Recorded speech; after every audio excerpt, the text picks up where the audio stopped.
Ashukuriwe Mungu, wasaidizi wake wakamfuata wakamwambia, haya, angekwambia jambo gani ambalo ungehisi kama linaweza kukufaa? Au angekwambia jambo gumu singefanya? Kwa sababu ya shida anayoiona, naamini na uponyaji utakuwa mgumu kweli kweli. Lakini akamwambia, basi ngoja nikajichoke. Akaja akajichoke mara ya kwanza, mara ya pili, mara ya tatu, mara ya tatu. Sasa mwili wake kama watoto chana, ngozi yake ikalia, mazingira mazuri, ukomo ukaondoka. Bwana Yesu asifiwe. Haleluya. Unamsikiliza Mungu wakati unapopita kwenye changamoto. Kelele inayokuwepo mtu wa Mungu ya kwanza ni kwamba tatizo liondoke kwanza. Unasema mengine yote nasimamisha, nataka kwanza tatizo liondoke. Halafu bahati mbaya Mungu naye haji moja kwa moja kutoa tatizo. Anakuja kwa namna sasa. Mungu siku ile nilipofundisha mchungaji akasema aliwahi kuja mtu kwao, alikuwa amekosa mahali pa kulala. Sasa kwa sababu ikabidi tu wamstahistari pale. Familia ilikuwa na tatizo.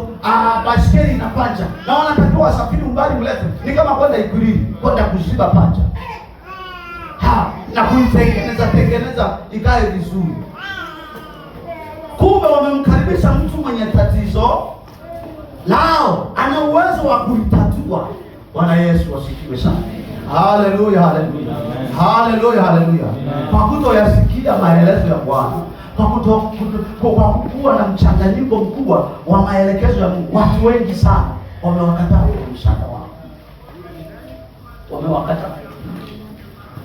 Hakutomsikiliza Mungu. Wamewakataa kabisa. Anasema hao wanaume ndio wako vile vile tu.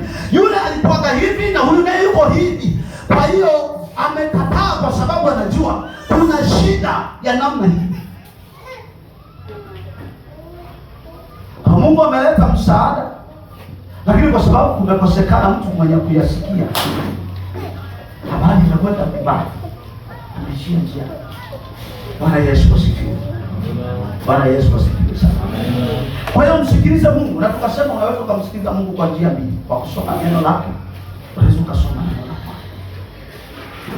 Biblia inasema na kitabu cha Torati kisiondoke, kitabu hiki cha Torati kisiondoke kama kinywani mwako, bali utafakari maneno yake sana na usiku. Katika neno la Bwana Mungu anasema, haleluya. Mungu anazungumza na wewe. Mungu anazungumza na, lakini kwa namna ambavyo, kama kwa kusikiliza. Nimeandika hapa ajenda ya pili, kwa kusikiliza mahubiri, mafundisho sahihi ya neno la Mungu, ama kwa kusikiliza nyimbo. Sasa kuna nyimbo, wanakwaya wanatunga nyimbo zina ujumbe, kwa kusikiliza. Sasa unataka uwe wewe mtu, lazima uwe na muda wa kumsikiliza Mungu. Unamsikilizaje? Una muda wa kulisoma neno upate kujua kwamba Mungu anaweza kuja kwa namna hii, anasema hivi katika neno lake. Kwa nini Mungu anamwambia kitabu cha Torati kisiondoke kamwe kinywani mwako, bali utafakari maneno yake mchana na usiku? Maana anajua neno la Bwana lina kitu ambacho kitamsaidia kutoka kwenye vita atakayokutana nayo mbele ya safari, kutoka tamaa. Haleluya. Haleluya. Lakini wakati fulani tengeneza utaratibu wa vifaa vyako, hata kama ni simu na laptop na vyote vile viwe na mahubiri.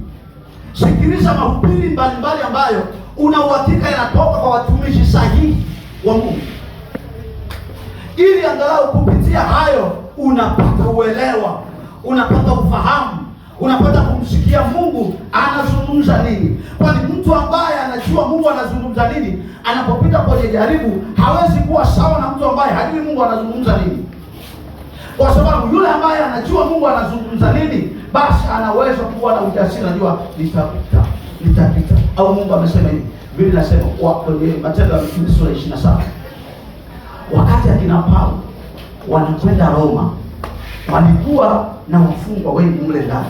Sasa pakatokea vurugu ya bahari, kachafuka kweli kweli. Biblia inasema malaika wa Bwana akamtembelea, akamwambia uwe na ujasiri tu, hakuna hata unywele mmoja utakaodondoka. Wakati walinzi wanahaa, wakasema tuwaue wote wafungwa walioko ndani. Kwani ni kwa sababu